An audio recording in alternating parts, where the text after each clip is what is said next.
we go again. He's Kennedy, my brother from another mother. What's up, bro?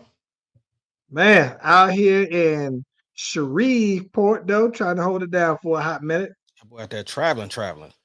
Yeah, man. Yeah. Nah, it's cool. Came on out here to check out my pops, though, man. Tap in with him. That's what's up. Hey, bro. Yeah. Listen, dedicated. Brought Mike, brought everything. So, yeah. We good. Boy, dedicated. Hey, Yeah. man. I heard you say during one of the recent pods that you said you was done with Ye. I'm done with Ye, bro. I'm all the way off Ye. And we don't got to talk about Ye ever again on the pod. But you brought him up. What you got? I just figured you had heard his new song, Cousin. Nope. What does he talk about in his new song? That boy out here talking about choking on Wayne for 8 years in the song. Listen. Okay. Kanye West has been trying to tell the world that he likes men all year long, right? Here's the proof of that. For one, he went on to this rant when he was talking about Diddy used to be his mentor. We know what Diddy's been accused of, right? There was a girl, set aside from that. So that's one, right? He was talking about all the people that betrayed him. Diddy was one of them, right? That he mentioned. But aside from that, Iggy Azalea did an interview with somebody where she was talking about had a meeting with Kanye West and he was asking about her boyfriend's the size of his wang, right?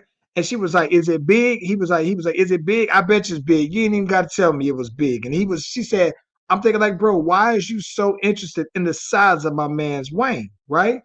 And she posted this interview, and Kanye West basically responded to it, was like, "Yep, she telling the truth, right?" So again, why would you be interested in the size of another man's wang? But then when you go out and you say that you've been on your cousin's wang, I think that I think that he is secretly trying to put it out there that he either has been with men or that he like men. That's what I think. I mean, my thing is it's nothing wrong with telling your truth, but you ain't normally finna put that in no song talking about you were molested or whatever the case may be. So, yeah, just kind of weird. I don't know. But he's been trying to tell people that I think all this year. We got a bunch to get into, so let's get to it. Let's get this music.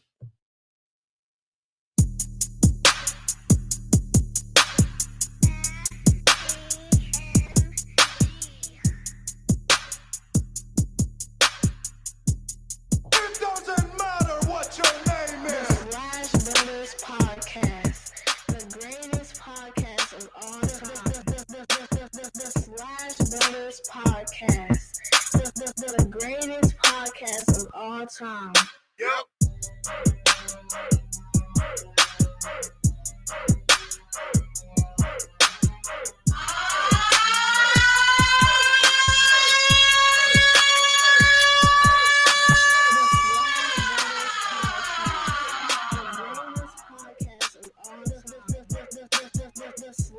Brotherz podcast. The greatest podcast of all time. Yep. And listen, if you haven't already, be sure to like and subscribe to the Slash Brothers YouTube and Facebook pages and the new TikTok page. We are live on all platforms at the same time. You click on the notification, you click on the bell, you get the heads up whenever your boys and Miss doing their thing. Ace Kennedy. Did you notice something was missing from the intro? I do, because I also noticed something that was missing from WrestleMania. You got it. I knew you was gonna get it. I knew you was gonna get it. What was missing? After we've gone through the last almost 2 months of the final boss and the final boss choosing John Cena as his champion, the final boss doesn't show up for WrestleMania, and I got a problem with that, bro. I got a problem with it too, bro. I think I got a problem with it. Listen, they had 15 minutes left in the show and nothing. The show ended at 9:45 Central Time. Nothing. Like people thought it was gonna be a swerve because they put the WWE logo up, they put the executive producer Paul Levesque, they did all of the things, and that thing just went off. No Rock. I was like, that was wasted. Bro. I mean, it's cool that you got Travis Scott out there for the kiddies. I get it, but come on, man. Like, how do you present a story that is very inclusive of The Rock, and then you not show him at all? No reference to him. Like Travis Scott's alliance isn't enough to No, me. no. So I somebody would have to make that make sense to me. I mean, what did you think about WrestleMania overall? Like, I mean, just your thoughts. You don't have, I mean, you ain't got to go Um, match for match, but just like the highlights of what you thought. okay, so overall, I think that overall, it did. The one thing I think that was just maybe it was just me. I didn't think that it had the spectacle that it typically would have in the past. I mean, now don't get me wrong. I mean, I think that they had like the some of the costumes were very cool, but usually, WrestleMania would kind of showcase the nostalgia. So the only nostalgia moment was the Stone Cold. It didn't have a lot of like it did to me. It was weird because it just didn't. I don't think that it had the same pop, but I thought that overall the matches felt very much like Raw level matches, bro. I thought that every single match that was on there, you could have gotten the same match on Raw, and on some level, not even the good Raw matches. Some of those were just mid card matches. Am I tripping? You're not tripping. I will definitely say night one definitely had the weaker of the matches because I thought night two was so much better. Meaning like for me, the women's match in the beginning was dope. I wasn't even looking forward to the Damian Priest versus Scott Psychopath match, and that one was Why pretty not? dope. Why bro, okay. So my Tony Parker award goes to Damian Priest, bro. Like I don't know why I don't like him. Like I don't. It's not like I dislike him as a person. I think if I saw him if I saw him, I would definitely show him respect that he deserves. Like can't do what he do. I think everything. I don't like his gimmick. Uh, I'm gonna be honest. I know this is gonna be kind of weird. I didn't know your boy was Puerto Rican, bro. When I first saw him, Wow. I thought he was Native American, bro. You thought he was Tatanka. I thought I was thinking like Brave Star. Oh my god, I don't know if I feel bad even saying that, but I'm just saying I really thought he was Native American. I did not think. Yeah, that was so when they started promoting him with Bad Bunny and stuff. Then I was just like, oh, okay. I don't know. Again, no disrespect to Damian Priest, but I'm not in love with his character, bro. He's borderline by Baron Corbinish to me, bro. Like Aaron Corbin that's harsh, bro. it is, but I'm just saying as far as the character, because no matter what they did with Baron Corbin, it just didn't work. And again, I can't do what he do, and Baron Corbin did the best he could do with whatever gimmick they gave him, but it just I don't know, man. But I will say I did respect the fact that at least because and apparently Scott Spikopath feels the same way because he was like, look, I was in the title picture the whole year, and then for WrestleMania, y'all give me Damian Priest to fight, and he's like, and he can't even like, how is he supposed to even say that? Like, because that's low key disrespectful. Like, I don't want to wrestle him. Right. Like anybody would have been like, listen, I just want to be on the WrestleMania card. I don't care who I fight. You know what I'm saying? But for him, I get what he's trying to say. But at the same time, it's just like it's kind of out of nowhere. Like we really didn't even have a feud, so to speak. And so they kind of like wove it in there where, Damian Priest eliminated him from Royal Rumble, and he was the one that pinned him at the Elimination Chamber, this, that, and the other. So they were kind of trying to build it that way. But I'm just saying overall, Damian Priest wasn't in his view as far as who he could potentially fight for WrestleMania, but it got clogged up with Seth Rollins, Roman Reigns, and CM Punk. So he really didn't have a lane unless they were just gonna make that a four-way match, which they could have. But those three had history, obviously. Um, Right. But I mean, I think the marquee matches hit the mark though, because I thought the Cena match, it was built different, and I think that was on purpose because he was a heel. You know what I'm saying? He still did all of the storybook Cena moves, but he did it in a different way. The only thing that was whack about the match was the Travis Scott part, man. It just didn't make sense. It didn't fit. Like, what was like you had Travis Scott standing on the ramp like The Rock was supposed to come out. If he was gonna come down and help, just come on down. What are you standing there for? Like, he did this slow Listen, let me tell you, I hated how long his intro was. facts. I hated how long it took. Like, to me, he could have just ran out there, and I thought that it would have just had more pop. But when you let him go out there, this is my thing. See, this is the thing that when people think was wrestling's fake. So wait a minute, you mean to tell me that he's going to interrupt the match with the whole song playing, and the referee is going to let John Cena go pick up Cody Rhodes and come over there and potentially let him slap him, and the referee is going to let that ride? Like, that's the part that I didn't like. It just didn't look realistic to me. And even then though, man, if you I don't get it. Like, I just thought that I would have been more glad that, all right, let's say that Travis Scott comes out there, tries to interfere, and it don't work. But then The Rock comes out there and it does actually work. Then I'm thinking, like, all right, you know what? That means that The Rock is basically saying, you my champion, so I'm putting all my money behind you, and then I'm cool with that though, man. But it I'm was just saying, trash. It was yeah. If that was the case, just let Cena win by itself, bro. Like, yes. it was pointless for that interruption.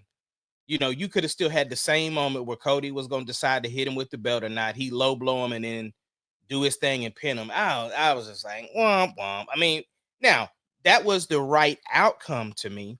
And the WWE did such a poor job with hiding who was going to win the match, bro.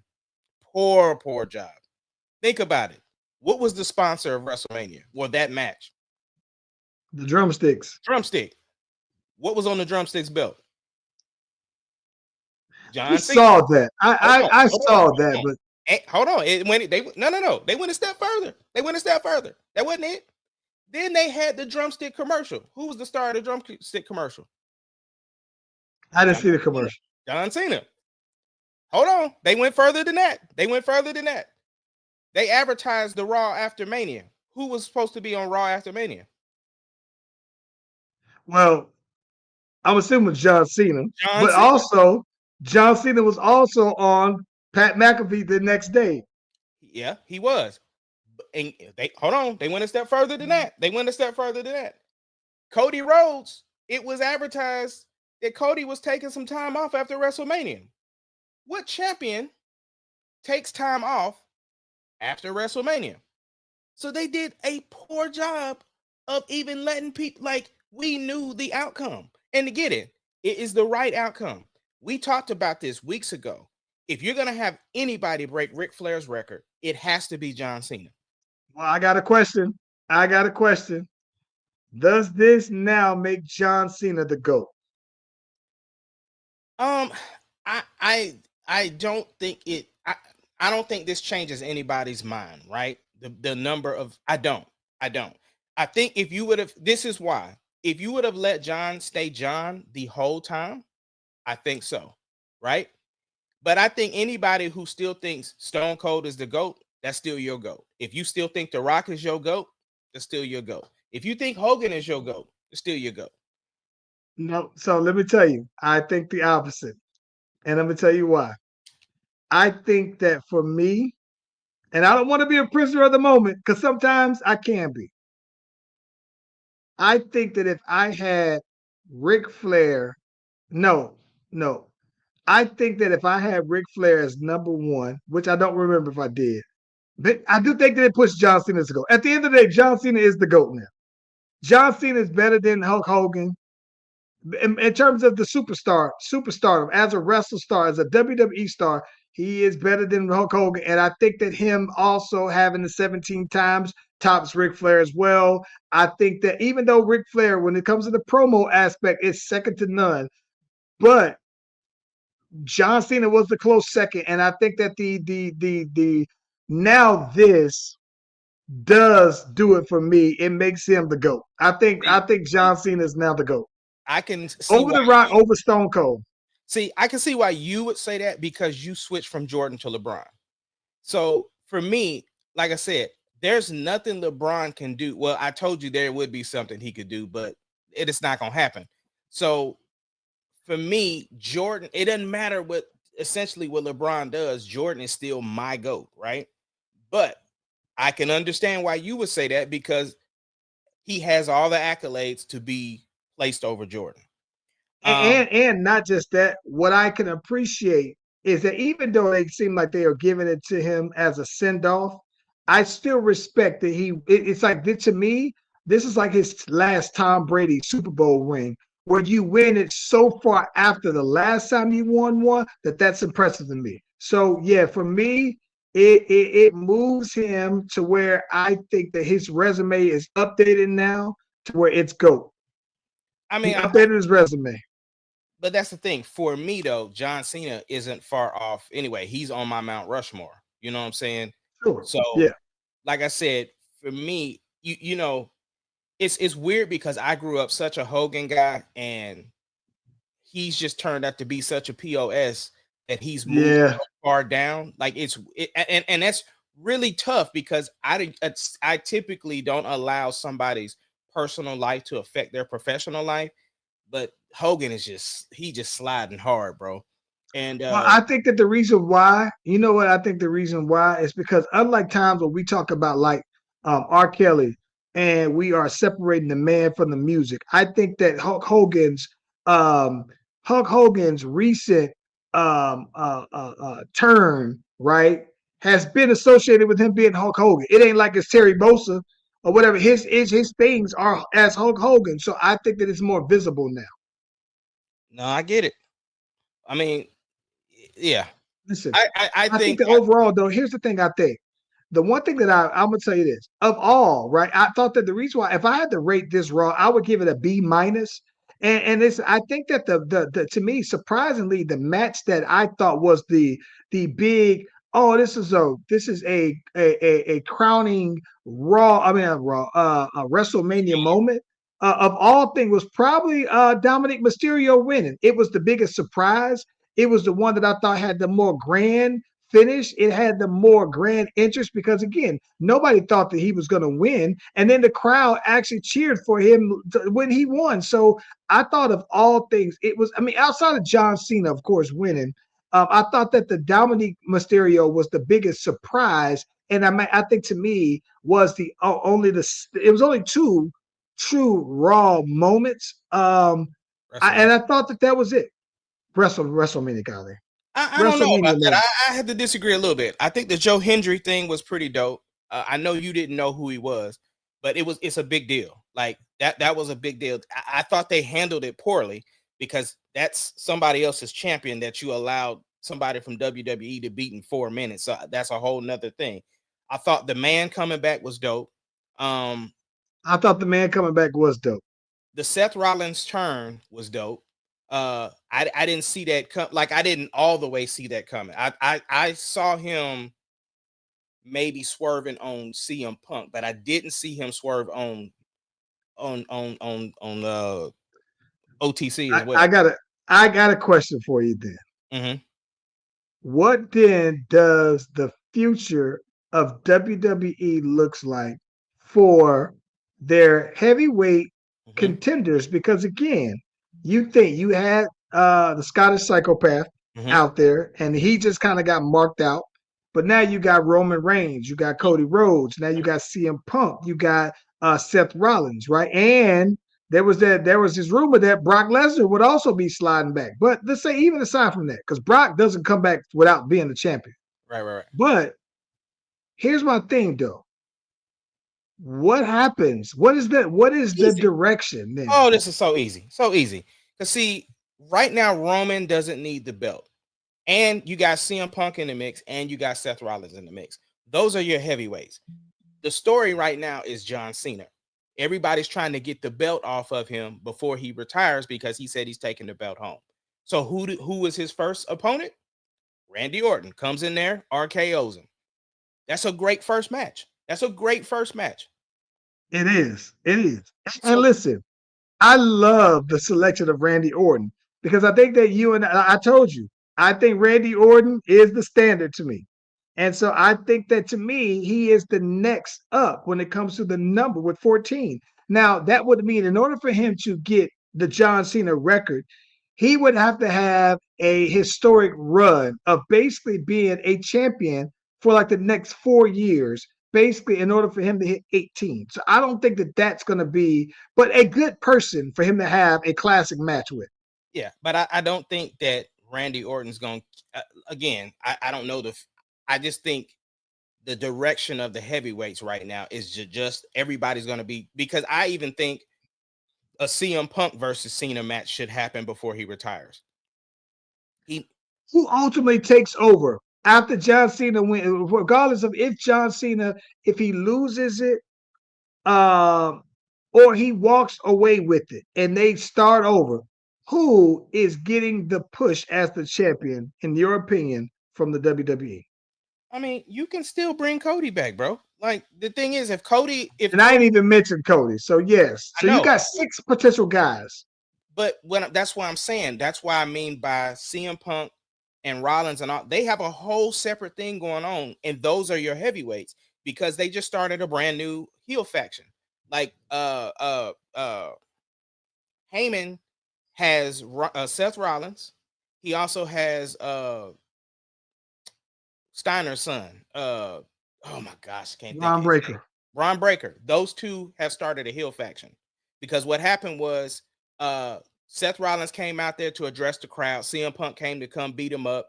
Seth Rollins ended up curb stomping him. And then Roman Reigns came out and started beating up both of them. He beat up Paul Heyman and he beat up Seth. And then Braun Breaker had a hood on, came out there and beat him up and then took the hood off, and it was them. So that's the new heel faction. You know, Becky Lynch just turned heel. You could bring her in. So I'm just saying, you have a storyline going that's kind of branched off of the bloodline. That's gonna be those are your heavyweights, so that they're not vying for the title right now. While you have Cena and Orton doing that program. So, and that's probably gonna build up to Backlash. So you have all of this stuff going on. This is the reset because you had Becky Lynch turn heel. You had Sami Zayn low key looking like he was gonna turn heel on Jay. The New Day just got the belts back. Rusev just came back. The heels are in. Yeah, heels are in. I mean, tweeners are in. The thing is, the crowd, like when Becky Lynch turned on that girl after they got the initial boo out the way, bro, they was like, one more time, one more time. So she went right back in the ring and man slammed her again, bro. So it's just like, um, it they have a nice setup going. You already talked about you like the direction that they put with Chad Gable, so you got that going on. Love the Chad Gable. Listen, I thought Chad Gable was one of those people to me that you could have just, if you would have just said, oh, they just downsized and they let him go, that would have been, he would have been one that I wouldn't have even thought anything of. But this particular thing, him as a luchador, is hilarious. And I think that it's probably, it's like, it's one of those things where it shows his true athleticism to me, though, man. I like it for some reason. It just works for me, though. I don't know why I'm entertained by it, but I like it. No, I do too. They have a bunch of different directions. They still got to answer the Rock question, unless that's going to be number 2 thing that the Rock didn't follow through on. Because there was like after a pay-per-view, the Rock came out there and did the first choke, the first throat slash, and it was pointed at Cody, right? And then he Yeah. came out the Raw, the starting out on Netflix, and he was like, "Oh, Cody's my dog, and man, we cool, and I love Cody." And then you turn him back into the final boss, so it's like he's just, I get it. He knows that the fans are smart, and knows that, but at the same time, we still want to see you follow through on storyline. Like, that's a big deal. A lot of people that I watched their reactions to WrestleMania, their big takeaway was like, "Where was The Rock?" Like, if that's the case, because the thing was that other than that, John Cena was supposed to turn heel at WrestleMania. So that, if that was the case, you might as well have just done that if you wasn't going to run the Rock storyline. Nobody wanted to see Travis Scott out there, bro. Hey, listen, bro. Listen. I'm gonna say this, and I mean this respectfully, bro. What's up? The song "Fiend," I feel like it's being forced on me the way like "Sexy Red" is being forced on me, bro. Like I don't like it's like I don't like the song, but I like him. But I don't. I get tired of hearing the song, and I hear it's so much of a placeable song that it's everywhere, and it's almost like I hate it. It's almost like how I hear a lot of "Sexy Red" everywhere, and it's very. She's very probably wildly popular outside of my opinion. Just Mhm. like this song might be wildly popular outside of my opinion, though, right? But it's being forced on me though, man. I feel like I did not sign up for this, bro. I mean, I get it. They love that song too because WWE has used the hell out that song. They've used the hell out of that song, and I feel like it's being forced on me, and I don't know who asked for it. I didn't. But the crazy part is you don't like that song and you don't like that little Uzi Vert song either. And they both No. placeable. Hey, I'm gonna be honest with you. I think that I've never heard a Lil Uzi Vert song that I like, so maybe that's a little different though. I heard Travis Scott got some joints that I really rock with. I don't think I've ever heard, and that's proof that when we say certain songs just aren't for me, Yeah. Lil Uzi Vert as an artist just All ain't right. for me. Well, who Sexy you Red hate? ain't for me. Who you hate worse, Lil Uzi Vert or Playboy Carter? Probably Lil Uzi Vert. Not hate. No, like this. I'm not gonna say hate them because I don't know. So this thing about I don't know them as musicians well enough. I'm talking about their music. I've heard more Uzi Vert music than I have Playboy Cardi. So from what I've heard, I don't particularly care for either one. But because I've heard more Uzi Vert, I'm gonna go Uzi Vert. But See, just recently right. though, But listen, Cardi. that's the thing though. It's Cardi stuff was so not for me. I couldn't even get to listen to more of his songs. So I don't even Oh know if man, I like him less because I couldn't even get I heard 10 seconds of his song on the new album and had to just turn it off. I Couldn't felt like I felt like Shannon Sharpe on Undisputed. Skip, skip, skip, skip, skip, skip, skip, skip, skip, skip, skip, skip. And listen, I told you I was almost mad at him because he almost made me miss a Kendrick verse. I literally was waiting for Kendrick verses on those songs, and I almost skipped the song though, bro. Like it's just no. Playboy Cardi music is just not for me, and it's okay. I just feel like I am outside, well outside of the demographic that he made this album for. Okay, you brought it up. Shannon Sharpe. Ugh, my boy in a little bit of legal trouble. Yeah, So yeah. so apparently back when this young lady was like 19, she met Shannon at the gym and they kind of exchanged information. And according to her, she said that they were in a relationship. And she said once the leaked video of Shannon and Michelle doing the grown-up activities, that's when she was, kind of concerned about what their relationship status was. And so then she started claiming that it was rape allegations, the R word allegations involved with Shannon or whatever.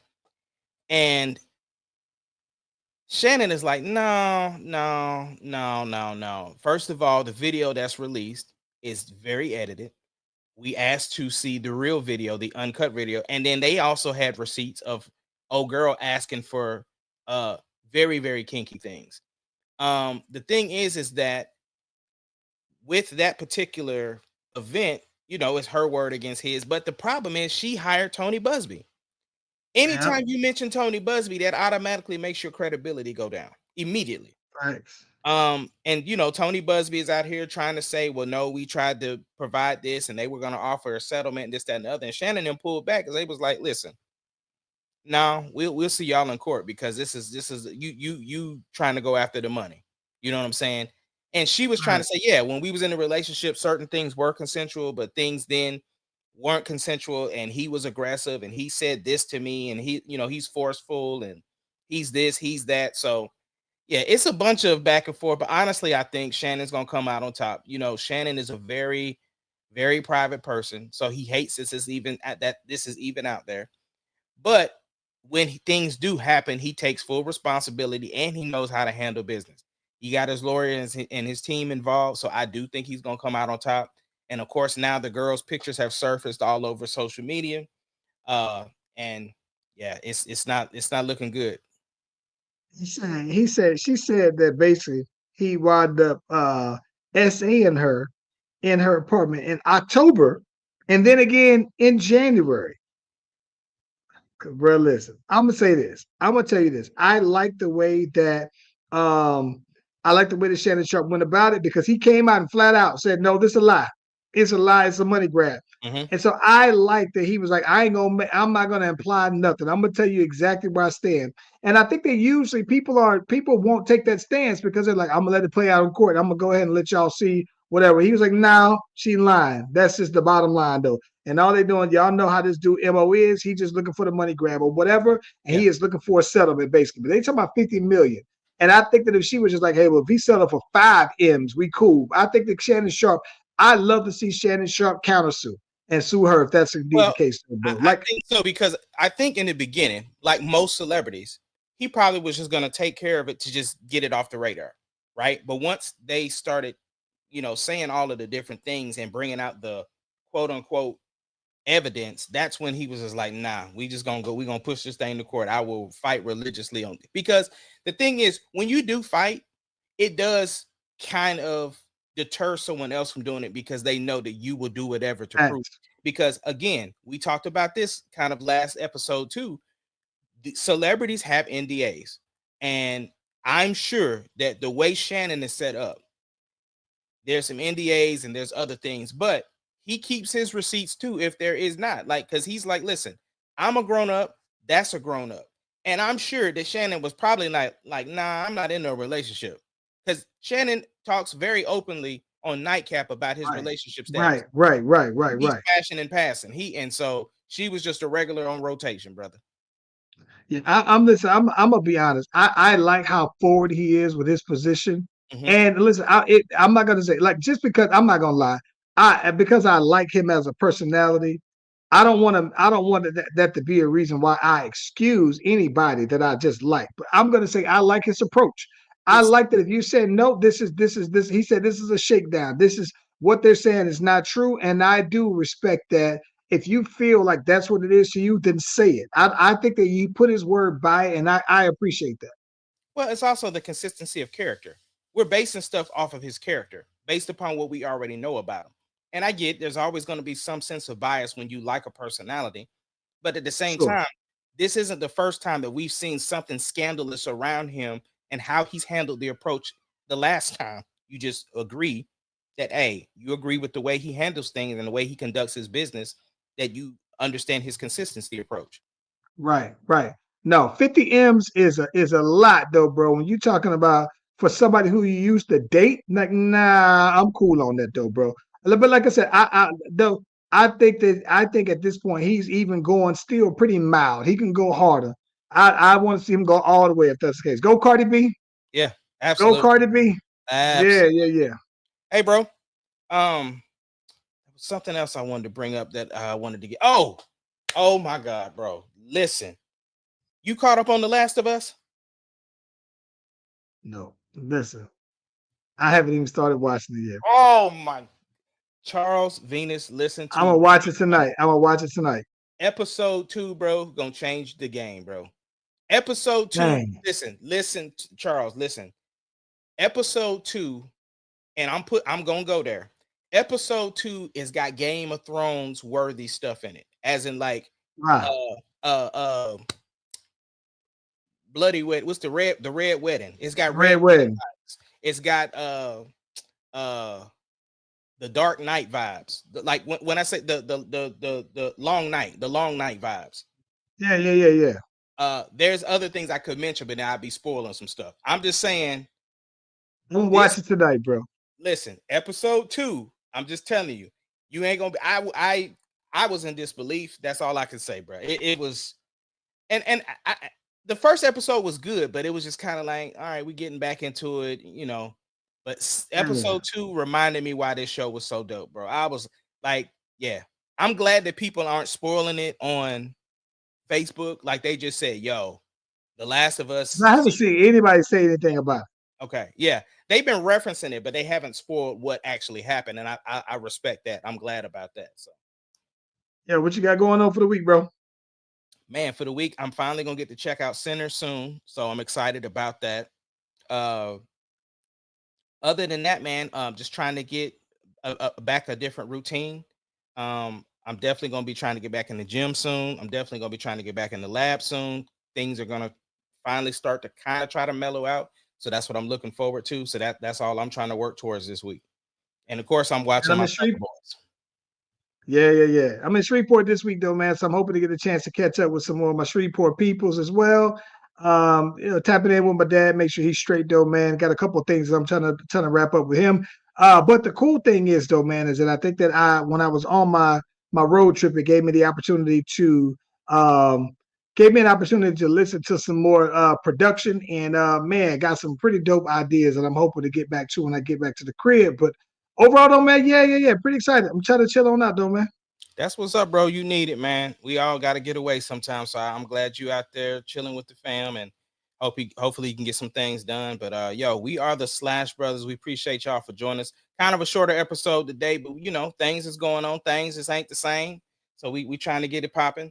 And we appreciate y'all. And from OKC, from ATL to OKC, thank y'all for joining the Slash Brothers. We out. Peace.